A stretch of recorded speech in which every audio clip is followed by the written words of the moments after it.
La Réserve fédérale des États-Unis exerce un rôle prédominant dans la politique monétaire mondiale et, par contre-coup, dans l'économie.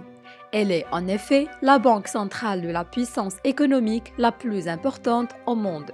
Par ailleurs, les États-Unis disposent du plus grand marché financier mondial et la profondeur de ce marché est inégalée. En cas de crise financière, la liquidité en dollars risque de s'assécher, ce qui peut entraîner des défauts de paiement contagieux. Le monde est donc tributaire du réseau de prêts de la Réserve fédérale des États-Unis aux autres banques centrales. Par ailleurs, lorsque la Réserve fédérale des États-Unis décide pour des raisons de politique intérieure d'assouplir sa politique monétaire, les autres pays en subissent le contre-coup.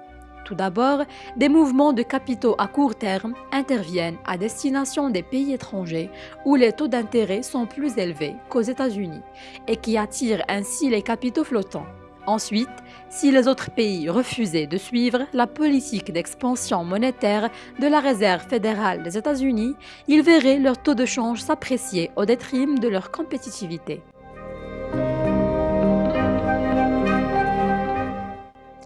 En principe, elle jouit d'une certaine autonomie dans la conduite de sa politique monétaire, mais son mandat très large, elle doit garantir la stabilité monétaire et le plein emploi, la rend responsable devant le Congrès de l'évolution de la croissance économique. On conçoit donc qu'elle soit de ce fait impliquée dans le débat public américain et que des influences, notamment expansionnistes, puissent s'exercer sur elle. Notons enfin que la Réserve fédérale des États-Unis est aussi très proche des marchés financiers et des grandes banques américaines.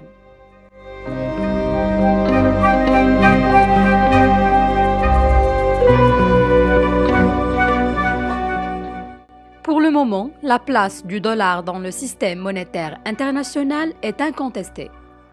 D'une part, le dollar représente 62% des réserves de change, tandis que l'euro plafonne à 21%.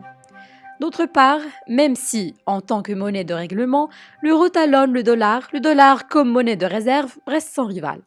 Cette position incontestée tient à la puissance et à la stabilité de l'économie américaine, à la profondeur et à l'efficacité de son marché financier, à sa force de pays refuge.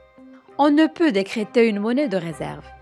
Elle s'établit sur et grâce au marché. La primauté de la livre sterling a fini par s'effacer au profit du dollar avec la Seconde Guerre mondiale face à la puissance économique et politique des États-Unis.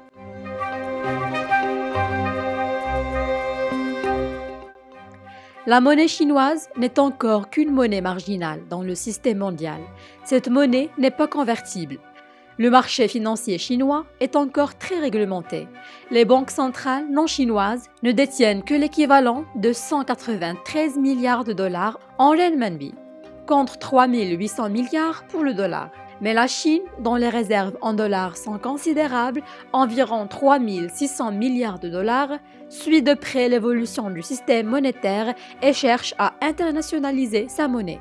25% de son commerce extérieur est réglé en renminbi. En 2016, les Chinois ont fait en sorte que le Fonds monétaire international incorpore le renminbi au panier de devises qui compose les droits de tirage spéciaux. Ils appellent désormais à la création d'une nouvelle monnaie internationale déconnectée d'une nation particulière.